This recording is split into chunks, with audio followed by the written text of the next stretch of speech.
Que nos están viendo, no solo aquí, sino en otras partes del mundo. Le damos la calurosa bienvenida, le decimos bienvenido a casa, bienvenido a River, al avivamiento de la calle Broadway, donde viene la gente rota, a este hospital del alma, de donde sea que te estés conectando, gracias por estar ahí.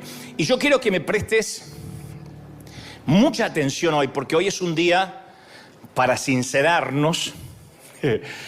Es un día para ser brutalmente honestos, que no es lo mismo que ser honestamente brutos, ¿no? Brutalmente honestos, porque si no me dicen que nos dijo bruto, no. Brutalmente honestos, descarnadamente sinceros. Y yo necesito hacer un trato hoy. Primero, contar con tu honestidad intelectual, tu honestidad anímica, espiritual, y que abras tu corazón. No te voy a pedir que me digas nada, pero que oigas este mensaje con el corazón abierto. Por eso hablo de honestidad intelectual, de abrir la mente para decir, sí, yo estoy dispuesto a que Dios me hable, sea lo que sea que me tenga que hablar. Y yo prometo por mi parte, esta es la otra parte del trato, porque un trato siempre es bilateral, prometo abrir mi corazón, contarte una de las tantas batallas que me ha tocado librar por muchas décadas, y creo que es la primera vez que lo voy a contar, pero lo cuento de modo que te aliente, que sientas que no estás solo aquí en el mundo donde estés mirándome, no estás solo en esto que estás viviendo. Dicho esto, paso a transmitirte lo que creo que Dios me dijo que te dijera. Voy a hacer el torpe intento de transmitirte tal cual, sin omitir ni agregar una palabra a lo que creo es la revelación de Dios para este día. Yo estoy convencido que una cosa es sentirnos amados por Dios cuando nuestra vida está en orden y sentimos que nuestra vida le agrada al Señor. Entonces, la autoaceptación es relativamente fácil. Uno sabe que está intentando agradar al Señor, que tiene una vida medianamente en santidad. Digo medianamente porque hasta donde nos alcanza la mente no hemos metido la pata y ahí nos sentimos amados. Incluso hasta nos agradamos a nosotros mismos durante esas temporadas de la vida. Cuando uno está fuerte y está bien arriba y está viviendo una temporada linda con el Señor, de oración, de llenura, que está leyendo la Biblia más que nunca, uno es como que siente que está al control de todo, al timón de su propia vida, y se cristaliza una sensación de seguridad, de tranquilidad, de paz. Pero ¿qué sucede cuando la vida se torna difícil, como lo es? ¿Qué sucede cuando empezamos a tropezar? Cuando pecamos, cuando fracasamos, cuando nuestros sueños se rompen, cuando nuestra espiritualidad se desmorona por alguna razón y ya no estamos orando como antes, no estamos buscando a Dios como antes? ¿Qué ocurre cuando nos encontramos cara a cara con nuestra propia condición humana y no nos gusta lo que estamos viendo? No nos gusta esta temporada espiritual que estamos teniendo. Pregúntale a cualquier persona cristiana que acaba de pasar por una separación, por un despido, por un repentino accidente de auto. ¿Qué siente? Te divorciaste, por ejemplo. Mi pregunta siguiente es, ¿te sientes entero? Puedes que sientas alivio porque a lo mejor la pareja no funcionaba, por alguna razón indeclinable, el matrimonio estaba irremediablemente roto, pero eso no es lo importante hoy. La pregunta es, ¿cómo te sientes ahora ante Dios? ¿Tu sensación de seguridad quedó intacto o sientes como que hay cierta fragilidad? ¿Cómo queda tu sentido de autoestima después de un infortunio o después de algo que no estabas esperando? ¿Todavía te sientes como el hijo amado de Dios? ¿O sientes eso que yo he sentido por mucho tiempo, que uno es amado por Dios cuando tiene una vida más o menos perfecta y no es tan amado por Dios cuando uno tiene una vida más o menos rota? Hay temporadas que se nos olvida que nuestra caída, que nuestros errores no lo impiden a Dios que nos ame. Hagamos lo que hagamos, no hará que Dios nos ame menos. No es una apología esto de pecado, no estoy diciendo haz lo que quieras, lo que se te dé la regalada gana, y Dios no le importa. No, se entristece, pero no te deja de amar. Y ya sea que lo entendamos o no, Dios nos ama, está presente en nuestra vida, habita en nosotros, nos ofrece una compasión que no se compara con nada que hayamos leído en un libro o escuchado en un sermón. No sabes cómo te ama el Señor. Es lo primero que quiero que sepas, que te grabes en tu corazón. Te ama el Señor. No, tienen que aplaudir más fuerte que eso, que se escuche en el mundo. Nos ama el Señor. ¿Lo crees? Ahora, hay una condición implícita. Una condición que no está dicha de manera verbal, pero que está implícita. Dios nos ama, pero también nos llama a dejar de escondernos y a venir ante Él sinceramente, cosa que cuesta horrores en el ámbito cristiano. La autenticidad, la falta de hipocresía. Dios sigue siendo el padre que corrió al encuentro de su hijo pródigo que llegó cojeando a casa, con olor a puerco. Sin embargo, apenas metemos la pata, buscamos escondernos. Es una tradición edénica. La traemos del huerto. Heredamos de Adán y Eva que de alguna u otra forma los usamos como modelos a seguir. Y cuando metemos la pata, tratamos de escondernos de Dios, de la iglesia. Todavía hay mucha gente que cuando peor se siente, el hilo más delgado es la iglesia. No voy más porque no me siento digno. ¿Cuándo fuiste digno? ¿Cuándo? Viniste a la iglesia porque tu santidad lo ameritaba. ¿Pero por qué nos escondemos? Porque no nos gusta lo que vemos en ciertas temporadas de nuestra vida. Entonces, ¿qué hacemos? Fabricamos un falso yo. Fabricamos un yo admirable, medianamente atractivo, espiritual, superficialmente feliz, porque la felicidad no es tal, es superficial, es playita. Escondemos lo que sabemos de nosotros mismos, o sea, todo lo que asumimos que es indignos, que nos hace indignos para ser amados por Dios. Y nos escondemos detrás de caras espirituales que nos ponemos para el consumo público, para que la gente nos vea de que todo está bien. Todos, de alguna forma u otra, fingimos. Si nos duele la panza, no se nos va a notar necesariamente, ¿no? Excepto el dolor de pies, que dice que se refleja siempre en la cara. Si los zapatos están apretados, los dicen tus ojos. No queda otro. Pero con el tiempo, esto es lo grave, con el tiempo olvidamos que estamos escondidos y eso todavía no es lo peor. Lo peor es que pensamos que esa cara espiritual que pusimos para simular, para el consumo público, es lo que realmente somos. Ese es el problema, porque Dios ama quien realmente somos, nos guste o no. Nos ama por encima del maquillaje. Y cuando Dios nos llama, como Adán, a salir de nuestro escondite, quiere que salgamos desnudos, como estamos. No existe ninguna cantidad de maquillaje espiritual que pueda hacer que seamos más presentables ante Él. No hay forma de maquillarse ante Dios. Puedes engañarme, puedes timarme a mí, al resto de la gente, a tu cónyuge, a tus hijos. No puedes timar a Dios. Pero a veces estamos tan hartos de nuestra propia mediocridad. Esto es entendible, te entiendo porque yo he estado en esa estación de la vida muchas veces. Que estamos tan hartos de nuestra propia inconsistencia espiritual que pretendemos que ese fingimiento se mantenga aún delante de Dios. Y conozco a muchos cristianos que se encuentran derrotados por el arma psicológica más fuerte acaso que Satanás tiene. Ese arma tiene la eficacia de un misil nuclear, la baja autoestima. Hay de los ministros que tienen temor a predicar en contra de la baja autoestima porque dicen eso es nueva era, eso es empoderar a la gente, es humanismo. Pero yo creo que es un arma sigilosa del enemigo. La mayor arma psicológica de Satanás es una sensación visceral que viene de acá, de inferioridad, de insuficiencia, de no dar la talla, de baja estima. Y ese sentimiento pone grilletes en muchos cristianos, sin importar las experiencias espirituales que han tenido, lo mucho que conozcan la palabra de Dios.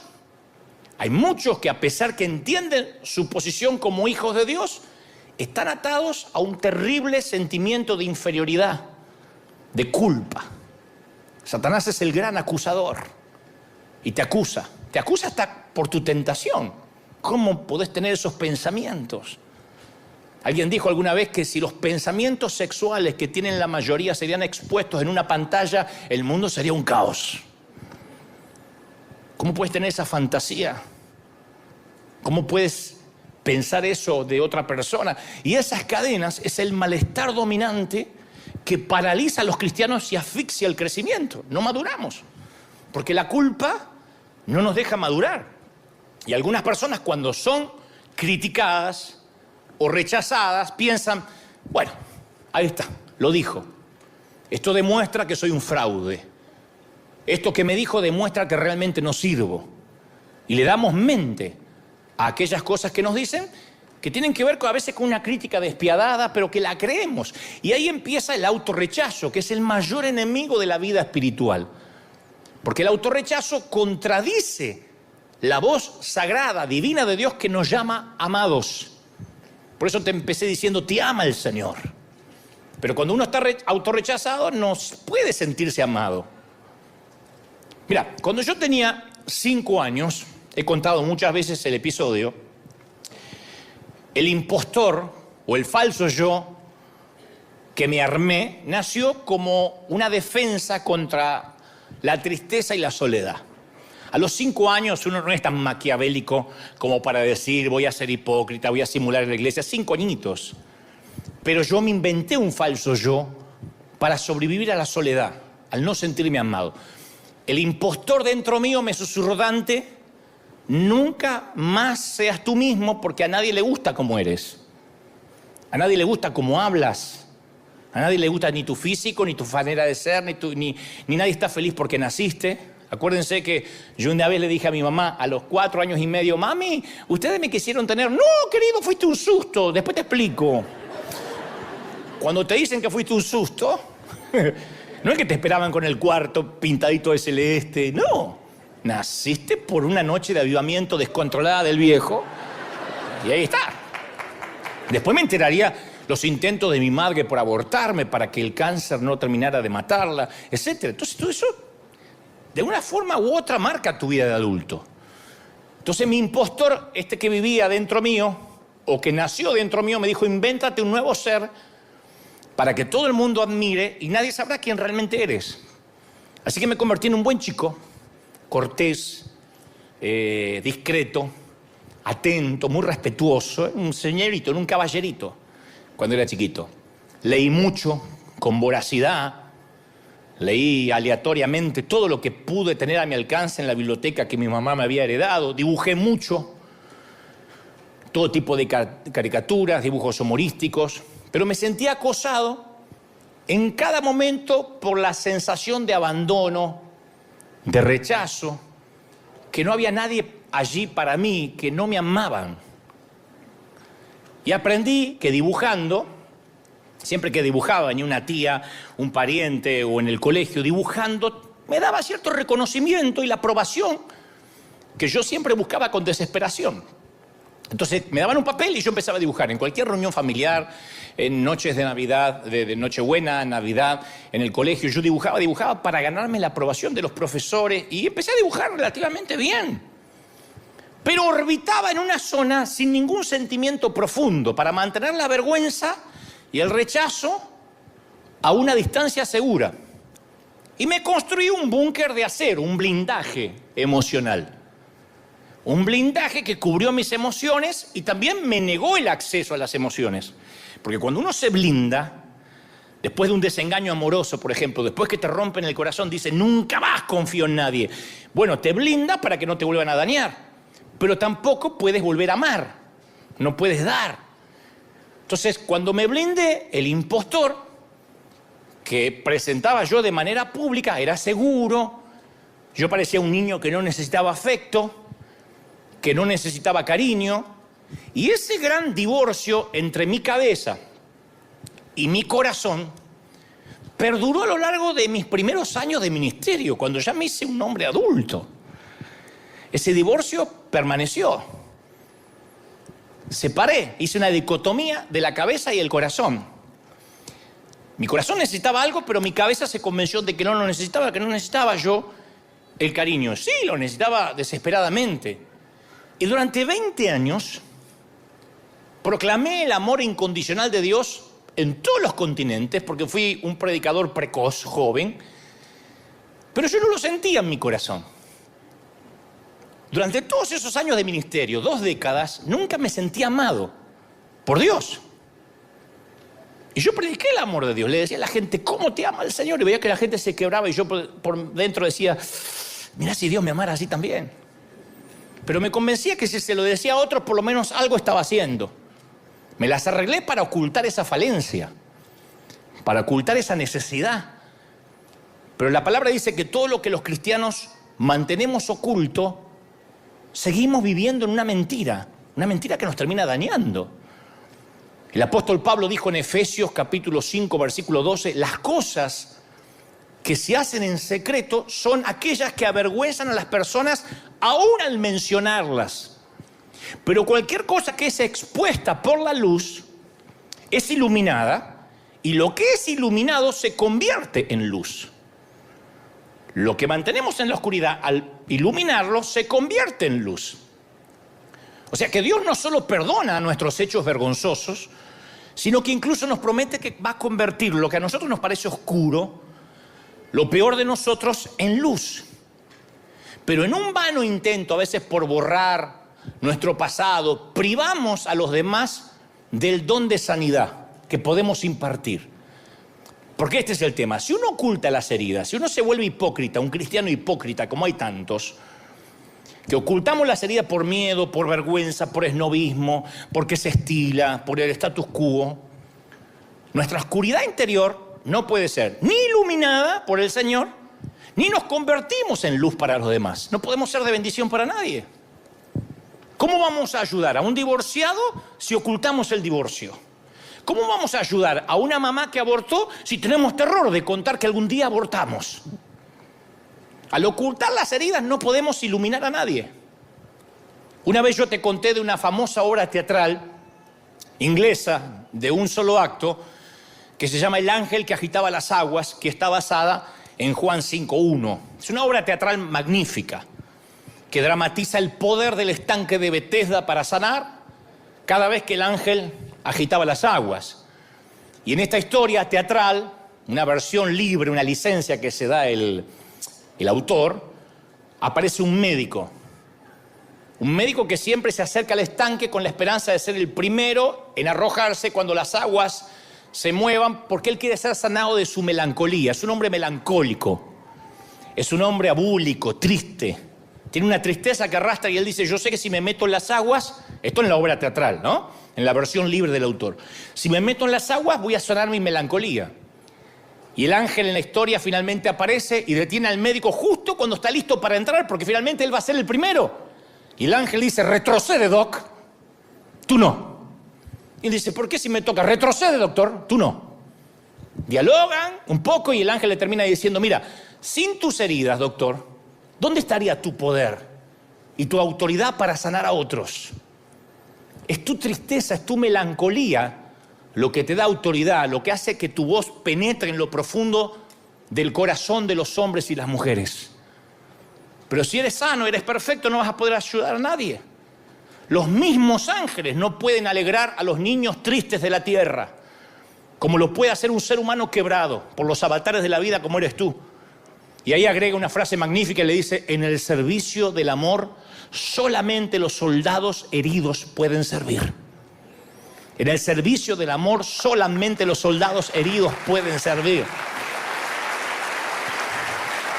Fíjate cómo cambiaría este mensaje si yo me pongo en la posición impoluta de que a mí no me pasa nada, como muchos otros predicadores.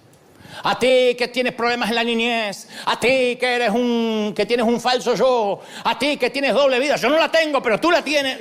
Automáticamente levantas una defensa y dices, no, este tipo me quiere enseñar a vivir. Pues yo te estoy diciendo que eso lo viví, que de ahí vengo, tiene un doble valor, el valor de la empatía. Yo te conté que Alcohólicos Anónimos es la asociación que más funciona, que se niegan a institucionalizarse, Es una institución que funciona dentro de las aulas, dentro de los templos, de las iglesias, pero nunca vas a ver un edificio como tal, porque ellos creen que solo un herido puede sanar a otro herido. No serviría que tengan un pastor a cargo, un obispo. Tiene que ser un ex alcohólico ayudando a otro ex alcohólico o a otro alcohólico a ser sobrio. Ese ex alcohólico que ayuda sabe que no puede bajar la guardia porque puede ser alcohólico en cualquier momento otra vez. No hay un momento que dice yo ya nunca más voy a caer en el alcohol y por eso ayudo a otros. Es un herido sanando a otro herido.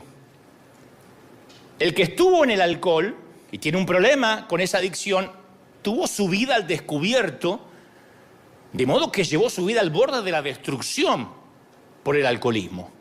Y cuando estas personas resurgen, que van contando los días que no toman, llevo 30 días limpios, llevo 1 año y medio limpio, sin consumir. Cuando esta gente resurge del infierno, de la adicción, tiene una comprensión, una sensibilidad, una empatía para ayudar a otros compañeros alcohólicos, ¿no? Porque ellos mismos tienen que estar luchando. Eso es lo que percibe la gente cuando un predicador te dice, yo también vivo lo mismo que vos. Yo no llegué a un nivel que no necesito orar, que no tengo tentaciones, y ustedes, humildes mortales, escuchen ovejerío de Dios. Yo siempre digo. Y algunos colegas me dicen, no te muestres vulnerable, eso no le hace bien a la gente. Le digo, no, al contrario. Los que salieron del alcohol o están saliendo, están peleando al lado de las drogas, no se permiten olvidar su vulnerabilidad. El que está firme, mire que no caiga. Entonces uno no se puede olvidar que estamos rotos. Las heridas son reconocidas, aceptadas, mantenidas a la vista. Y esas heridas son utilizadas para iluminar sus propias vidas mientras traen sanidad a los otros. Tus heridas traen sanidad a los otros. Cuando sales de algo donde literalmente sentías que tu vida se iba a pique, puedes decirle a otro que cree que su vida se está yendo a pique, no bajes los brazos, no te entregues.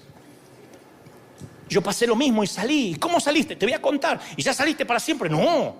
Pero todos los días la estoy peleando. Entonces es un cordón de 3 dobleces, 2 personas que están peleando por lo mismo. Este es un eco del clamor de Pablo en 2 de Corintios 12:9, que dice, por lo tanto, gustosamente haré más bien alarde de mis debilidades, para que permanezca sobre mí el poder de Cristo. ¿Cuánto hace que no escuchas a alguien hacer alarde de las debilidades?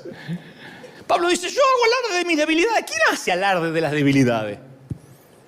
¿Cómo te va, hermano? Bien, bien, mujeriego como siempre, pero acá ando. ¿Cómo te va, hermana? Y acá, lengua de víbora, chusmeando, viendo a quién puedo sacarle el cuero. Ah, nadie. Nos ponemos una máscara. Pero si uno oculta sus cicatrices y vive tras el impostor, no puede ayudar a nadie. Ojalá los predicadores, yo no me voy a poner en predicador de predicadores, porque soy simplemente un torpe mensajero, pero ojalá entendamos esto, la mayoría de los que transmitimos el mensaje, que lo que más bendice es alguien que se muestra vulnerable y te dice, mira, yo también lucho con lo mismo, te voy a contar cómo lucho, no cómo luché cuando era inmaduro como tú, no, cómo sigo luchando. Esa es la gran contradicción de la iglesia, de Cristo. Que apenas nos entregamos al Señor, lo primero que aprendemos es a fingir. El lugar donde más se finge en toda la tierra es dentro de las paredes de una iglesia. Por eso dicen por ahí que hay oraciones más sinceras en los panteones y en entre las paredes de un hospital que dentro de un templo. Porque fingimos. Fingimos cuando cantamos, fingimos cuando adoramos, fingimos cuando vamos al Señor. Porque nos preocupamos por la aceptación, por la aprobación. Y debido a esa asfixiante necesidad de complacer siempre a los demás, desde el pastor hasta el otro, hasta el último, no pedimos ayuda. Y hasta a veces nos da pena pedir oración. Nos da pena decir, ora por mí. No solemos decir, ¿podés orar por mí? Sí pedimos oración para hacer un negocio, ora por mí que me voy a casar, ora por mí que me voy a comprar un auto, pero no solemos decir, ora por mí, estoy atado a la pornografía, no sé cómo salir, ayúdame, hermano. Y tampoco encontramos otro que diga, yo también, vos sabés que de tanto en tanto caigo a esa basura, te voy a ayudar. Llámame por teléfono cuando estés tentado. No. Ponemos una máscara, el otro pone una máscara y vivimos hipócritamente. Es el miedo a no estar a la altura de las expectativas de los demás, al parecer santo, más espiritual de lo que somos. Entonces es una locura, porque si esto es un hospital y la gente enferma finge estar sana, pierde el sentido el ser médico y pierde el sentido ser enfermo. ¿Y cuándo nace ese falso yo? Generalmente en la infancia o en la adolescencia. Cuando no nos sentimos amados, cuando nos sentimos rechazados. No hay que ser huérfano para esto, ¿eh? Pues yo no lo fui. Sin embargo, yo no me sentí amado por razones que no vienen al caso. Pero entonces, para lograr aceptación y para lograr amor, el falso yo suprime u oculta los sentimientos de modo que hace que la honestidad emocional, la honestidad espiritual sea imposible, o sea, nula. Nunca más mostramos los sentimientos. Vivir a partir del falso yo nos crea un deseo compulsivo de presentar una imagen perfecta al público. ¿Cómo estás? Bien. Y estamos sufriendo. Para que todo el mundo nos admire y nos conozca como somos y tenemos el mejor matrimonio y los hijos nuestros son los más estudiosos y hasta nuestra suegra es santa. Mirá lo que te digo, ¿a dónde llega el fingimiento? Entonces la vida del impostor necesita experiencias externas para proporcionar una fuente personal de significado. El impostor no es quién es lo que hace. El impostor toma identidad de lo que hace, no de quién es. Eso es lo peligroso. Toma identidad de lo que hace, no de lo que es. Son aquellos que si no están sirviendo a Dios, perciben que ya no tienen valía, que ya no valen para Dios, que Dios ya no los ama. Es que yo no puedo estar sin hacer nada, porque sienten que si no hacen, no tienen valor. Son las personas que tienen que anteponer a su nombre la palabra doctor, pastor, apóstol, porque si su estima no está relacionada con lo que hace, él no le alcanza con lo que es. Entonces el falso yo trata de encontrar su identidad haciendo para el Señor en lugar de estando con el Señor. Son la gente que cuando vino la pandemia se le desmoronó el mundo. Les agarró un terremoto emocional. Es que yo iba a la iglesia todos los días y servía en las células y era ujier y ahora tenés que orar en tu casa. No puedo. Se sintieron que Dios los dejó de amar porque su identidad estaba asignada por lo que hacía. Y la mayoría nos dejamos engañar por esa mentira. Que Dios se complace con nosotros cuando hacemos algo por Él, cuando diezmamos, cuando nos congregamos, cuando oramos, cuando cantamos. Por muchos años yo escondí mi verdadero yo, el verdadero Dante, detrás del desempeño de mi ministerio. Imagínate, yo empecé a los 19 años, un pibito, un chamaquito, todavía soy chamaquito, pero ahí era más. Y se te vuelan los pájaros. Porque yo construí una identidad a través de la tele, a través de libros, una agenda repleta de invitaciones. Tenía 23 años y tenía viajes por todo el mundo. Me pagaban para ir a todo el mundo a predicar. Mirá, este muchachito que Dios usa. Y yo llegué a la conclusión que si el mundo cristiano pensaba bien de mí, entonces no había nada malo en mí.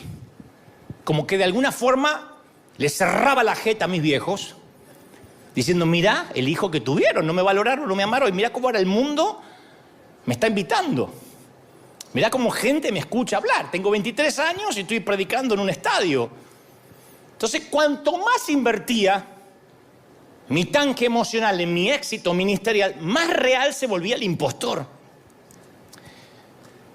Y eso nos impulsa a darle importancia a cosas que no tienen importancia y nos va apartando de lo que es real. Entonces empezaba el año y yo tenía enero, febrero, marzo y abril ya llenos de invitaciones, sentía que Dios me amaba y estaba todo bien. Si las invitaciones se detenían por alguna cosa, decía, Dios quitó su favor. Yo tomaba identidad de lo que hacía. Me están mirando diciendo, a mí me parece lo mismo. Sí, es así. Uno toma identidad de lo que hace.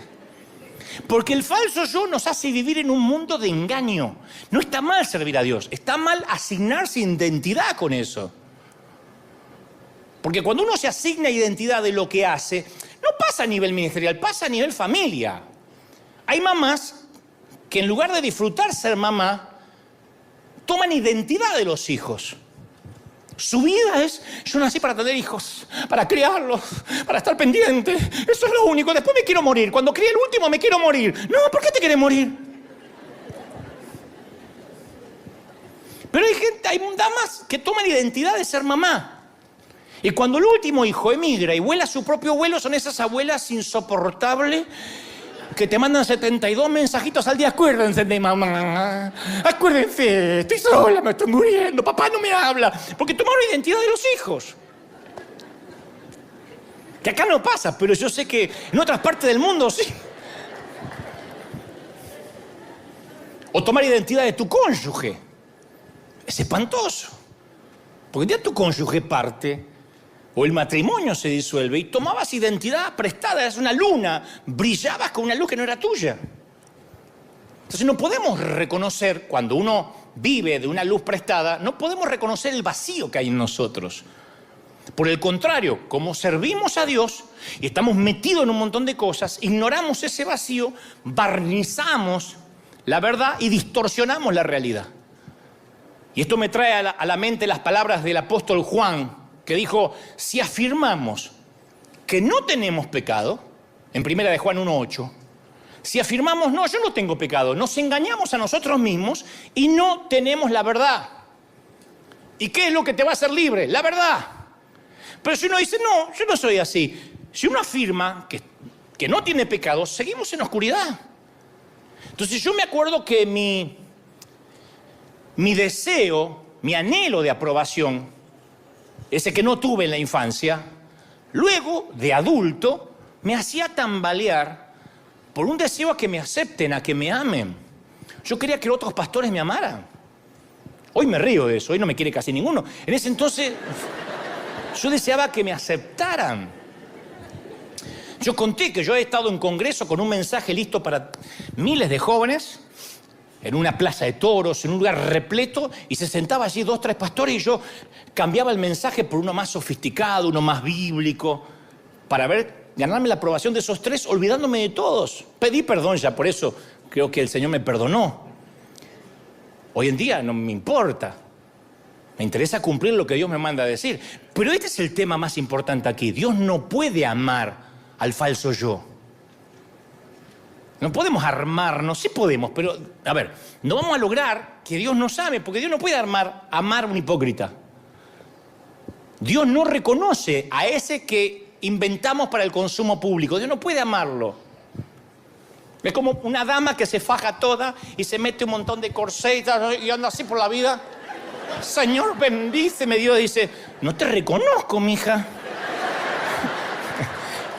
Sácate todo eso, porque no sé quién es. Empecé a sacar.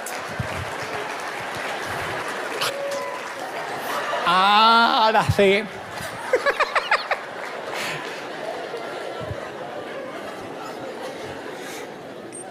Y ser desconocido por Dios, esa es la verdadera tragedia, señores. Ser desconocido por Dios es la verdadera tragedia. Cuando uno elige una vida de apariencia, nos alejamos de Dios. Cuando uno quiere aparentar, vas a ganarte el beneplácito de muchos, pero el rechazo de Dios. Porque solo puede haber 2 amores básicos. El amor de Dios hasta olvidarse de uno mismo, o el amor de mí mismo hasta olvidarme de Dios. Si me empiezo a amar a mí y a cuidarme a mí, me voy a olvidar de Dios. Y si amo a Dios, me voy a olvidar de mí.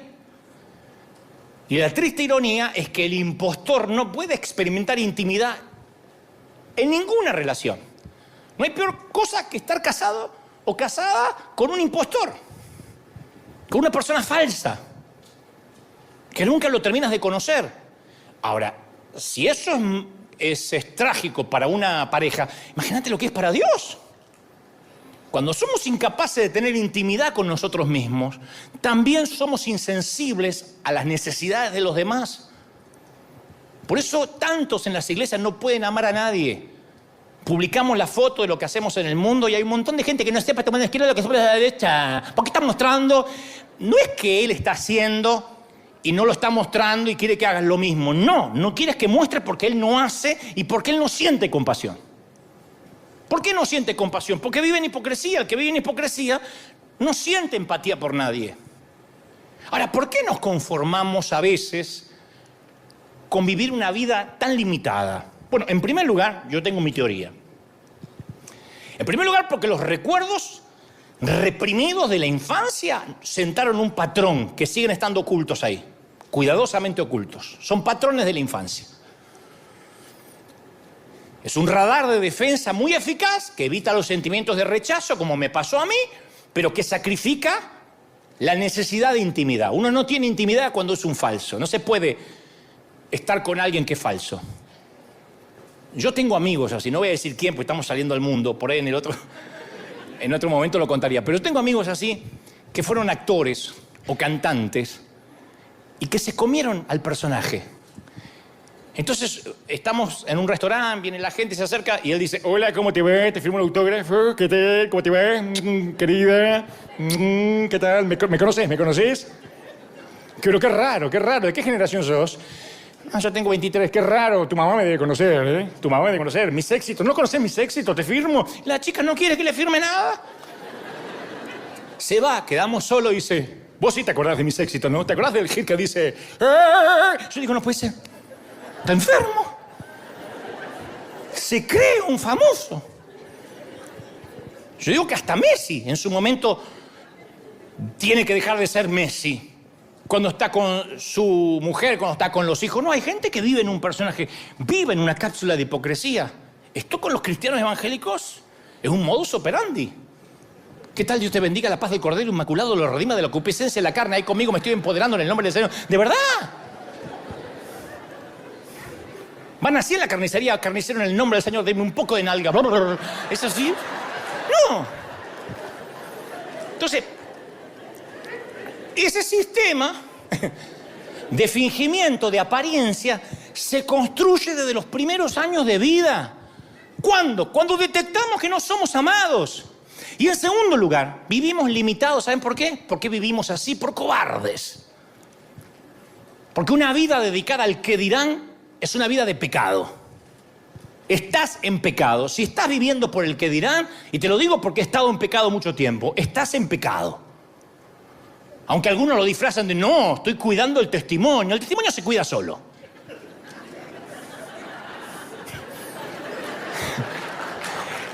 No hay que cuidar el testimonio se cuida solo. Hay que cuidar el testimonio. Hay que poner el testimonio en Instagram para que vean que todo está feliz, porque hay que cuidar el testimonio. El testimonio se queda solo. Si uno vive bien, el testimonio habla a los gritos. Y si uno vive mal, no hay filtros de Instagram o TikTok que te pueda hacer mejor de lo que eres. Entonces yo he pecado deliberadamente. ¿Cómo? Al negarme a pensar, sentir, actuar, responder y vivir de acuerdo a mi yo auténtico. Por mucho tiempo. Y nos negamos a ser nosotros mismos con Dios y luego nos preguntamos: ¿por qué no tengo intimidad con Dios?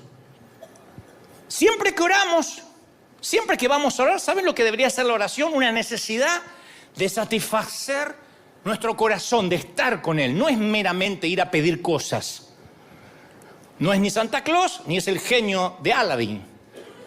Orar es la respiración de nuestra vida espiritual, estar unido con Dios. Es la respiración. Ahora, pregunto, no tienen que decirme, pero en sus corazones, ¿pasaste largas temporadas sin poder orar? ¿Tuviste temor a veces de estar a solas con Dios? ¿Te está costando o te costó horrores hacer un devocional? ¿Te es más fácil irte a dormir con una maratón de Netflix antes que arrodillarte a los pies de la cama y que tus últimas palabras sean dirigidas a Él?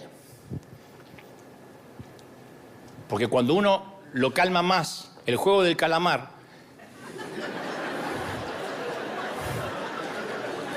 que Dios, ese es el impostor que vive dentro tuyo, no te deja orar. ¿Por qué? Porque el falso yo se resiste a la intimidad.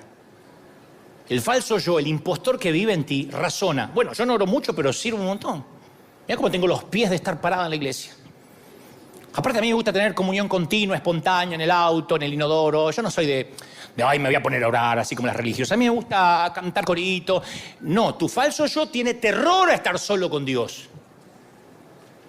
Porque si está a solas con Dios, descubriría que no es nada, que está vacío. Entonces ese falso, ese hipócrita que vive en nosotros se siente frustrado porque a la vez nunca oye la voz de Dios. Pero no puede oírla porque Dios no lo reconoce. Dios tiene adversión hacia el hipócrita. No perdió un solo minuto en las Escrituras en tratar de convertir a un hipócrita. Y mirá que tuvo paciencia con las prostitutas, con los recaudadores de impuestos, aún con los centuriones. No tuvo un gramo de paciencia. Le dio como una batalla perdida con los hipócritas. Le dijo generación de víboras, serpientes, sepulcros. Porque no se puede Dios acercar a un hipócrita. Porque Dios detesta la mentira, la fachada, la máscara. Entonces la oración está muerta para cualquier identidad que no venga de parte de Dios. Por eso hay que salir fuera del escondite, mostrarnos. Porque cualquier cosa que sea negada no se puede curar. Las heridas tapadas no cicatrizan. Y si negamos, no podemos tener curación. Tenemos que reconocer, wow, soy un hipócrita, estoy habitando en un mundo irreal. Mi vida no es internet, no es las redes. Viste que hay gente que todo el tiempo, no es las redes, no es las redes. Aceptar la realidad de nuestro pecado significa aceptar, bueno, este soy yo, soy auténtico, este soy yo. A ver, no descanso en este soy yo y ya. No, este soy yo, a ver qué puedes hacer con los pedazos rotos de mi vida. Judas no pudo enfrentarse a su sombra, Judas no pudo. Pedro sí. A mi humilde entender, fue menor lo que hizo Judas que Pedro. Judas lo entregó, Pedro lo insultó 3 veces. Lo negó y lo insultó, maldijo. Pedro se hizo amigo del impostor, dije, este soy yo. Judas se enfureció contra él, le costó la vida. Porque acuérdense que el suicidio no ocurre de un impulso repentino, sino es un acto que ha sido ensayado durante años bajo patrones de rechazo.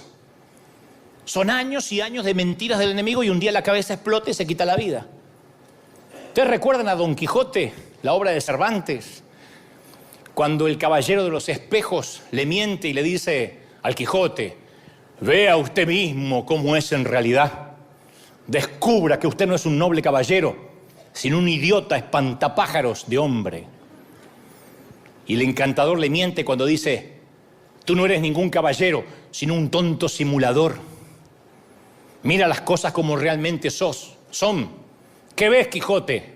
¿Sabes lo que eres? Un tonto que está envejeciendo. Y el padre de la mentira hace lo mismo, tuerce la realidad, nos distorsiona la realidad, nos distorsiona el espejo y te dice, tú no vales nada a menos que finjas. Eres un espantapájaros. No vales nada. Tienes que fingir, porque si no en la iglesia no te van a aceptar. Sí, pero mi matrimonio anda mal. No, tienes que decir que anda bien. Pero mi hijo está en rebeldía, no lo cuentes, porque lo van a sacar de servir al Señor. Pero conozco a alguien que tiene problemas con su orientación sexual, que se calle la boca, se meta dentro del closet lo más que pueda. ¿Por qué? Porque lo van a echar de la iglesia, lo van a discriminar. Y entonces tapamos y tapamos. ¿Y quiénes son los principales tapadores? Nosotros, los pastores. Los más timadores, los más hipócritas. Los que nos paramos acá como diciendo, yo vengo de estar toda la noche orando. Y traigo una revelación fresca. Me está bajando ahora el mail. Nosotros sugerimos eso y la gente lo alimenta. Mira, yo me acuerdo cómo Dios me sanó del síndrome del impostor. Bueno, estoy en recuperación, ¿no? Pero cómo fue la primera sanidad. Fue durante el año 2008, en unas largas caminatas por la noche, cuando vivíamos en Florida. Yo me sentía que no tenía valor. Había salido de la Argentina, que era donde me conocían mucho, y ahora era una nota más en un gran pentagrama musical viviendo entre los gringos y los venezolanos en Weston, Florida, Miami. Y yo no estaba haciendo nada para ganarme, creía yo, la aprobación de Dios. No estaba haciendo nada para ganarme su afecto, su favor, su amor. Y una noche Una noche estaba lloviendo y el Señor me dijo mientras que yo iba caminando, tú eres mi amado. No me lo olvido más, por eso siempre se lo repito a la gente. Tú eres mi amado. Defínete radicalmente a ti mismo como el amado de Dios. Cuando te pregunten quién eres, aquel a quien Dios ama. Porque mi amor por ti, Dante, constituye quién eres. Deja que eso se convierta en lo más importante de tu vida. Te amo. Sí, pero no me estás usando. Shh, te amo. Pero no me estás jetón. Te amo. Bueno, lo de jetón creo que no lo dijo, pero yo lo percibí. Entonces, la base de mi patrimonio personal no son mis bienes, no son mis talentos, no es la estima de los demás, no es mi reputación, no son los aplausos, no son las críticas despiadadas. Yo me quedé anclado en Dios, en cuya presencia cada vez que voy estoy desnudo, que me vuelve a decir, ¿cómo te amo? Tú eres mi hijo amado, Dante, te amo. Te voy a dar el amor que no te dieron tus padres, que no te dio la iglesia. ¿Lo crees? ¿Cuántos quieren ese Dios? Díganme amén. Yo pensé que Dios había perdido su interés en mí. Un año en que y eso que salía a predicar. Pero yo me sentía que durante la semana no hacía nada.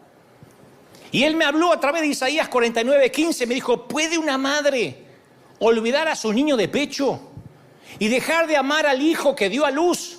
Aunque ella se olvidara, yo nunca te voy a olvidar, jamás. Yo te di a luz, yo te parí. ¿Tú lo crees? Y ahí yo sentí que el impostor se desvaneció y yo entré en contacto con mi verdadero yo, con mi verdadero ser, con mi Dante auténtico. No me gustó lo que vi, pero mi anhelo de reconocimiento desapareció. O empezó a desaparecer, no digo fue así, pero empezó a desaparecer. Porque solía suceder que nunca me sentía seguro conmigo mismo, a menos que estuviera desempeñándome a la perfección. Si yo predicaba bien, por ejemplo, en un congreso, y me iba detrás y decía, tremendo cómo Dios te usó. ¿En serio? Sí, en un momento cuando hiciste así, la gente se cayó. ¿Así? ¿Cómo así? ¡Oh! Sí, no, tremendo. Entonces yo me iba a casa sabiendo que me comía el mundo. Yo era Justin Bieber. La Kardashian. Yo sentía que, aleluya, y, no, tremendo. Y entonces trataba de salir rápido de la zona privada para meterme entre la gente, para ver que la gente me alimentara el ego. Pero no es que diga, ay, qué orgulloso. No, yo luchaba con todo lo contrario. Yo me sentía una cucaracha. Entonces yo iba entre la gente, hermano, ¡ay, no! ¿Lo viste? Había un ángel detrás de él. Y yo estaba, ¡oh! Y me acariciaba el ego. Y me quedaba un rato en el estacionamiento a ver si me quedó alguien por decir algo que me quería decir. Pero así todo, cuando uno vive de los aplausos, llega una crítica y te liquida. Venía alguien y decía, la verdad es que te veo poco espiritual, ¿eh? Esta prédica la estás repitiendo mucho, ¿no tenés otra? ¿Eh? Y esa palabra me liquidaba. Vamos a comer, Dante. No, me voy al hotel, estoy cansado, me voy al hotel. Me quería tirar en el hotel, taparme con la manta, me sentí una porquería. Yo dependía de un ganso que por ahí ni escuchó, como los que opinan en las redes. Sos un falso profeta. Y se va a mirar porno. Entonces, uno le cree. Mi deseo de ser perfecto había trascendido mi deseo por Dios. Entonces, traumatizado, tiranizado por esa mentalidad, interpreté la debilidad como mediocridad y falta de espiritualidad. Me sentía seguro con Dios solo cuando yo me veía noble, usado, sin cicatrices, sin miedo, ganador. Encima el ámbito evangélico no ayuda porque uno va a canales de televisión cristiano, a radio cristiana y todos se mueven así, todos están con sus trajes de diseño y todos huelen rico, aleluya, y llegan todos con sus guardaespaldas. Entonces uno dice, wow, todavía tengo que llegar a eso, todavía me falta, todavía no tengo guardaespaldas. No sé quién me va a querer matar, pero tengo que tener uno. No sé para qué sirve, pero se usa. Entonces, y Jesús me quitó el velo del desempeño perfeccionista, y cuando fui perdonado y libre fue como que si me extirparan un tumor. Aprendí a vivir el hoy, el momento presente. Dejé de proyectarme hacia el futuro. Uy, si me invitan acá, por ahí me ve aquel y me lleva allá. Dejé de importarme, me dejó de importar el deslumbrar a otros. Perdí el miedo al que dirán. Vos no sabés la libertad que es vestirte sin que te importe el que dirán. Porque hay gente que va caminando así. Ay, es que la moda duele. ¿Y por qué te duele? Está bien, no va a venir en chanclas, pero... pucha. Aprendí una nueva forma de ser conmigo. Me empecé a llevar bien conmigo. Dije, qué buen tipo soy. No era tan malo. Me sentí amado, valorado. Y el quitarme la máscara me liberó del temor a los hombres. Me liberó del temor a lo que van a pensar de mí, del miedo a abrirme, a ser vulnerable. El miedo a que me conozcan tal cual soy. No sabés lo que era. En esos años yo predicaba y después estaba perseguido un mes por lo que había predicado. Ay, no tenía que haber contado eso. Ay, qué estúpido. Ay, quedé como un bobo cuando dije ese chiste. Ay, no. Y ni te digo si alguien decía, en un momento se te salió el pañuelito.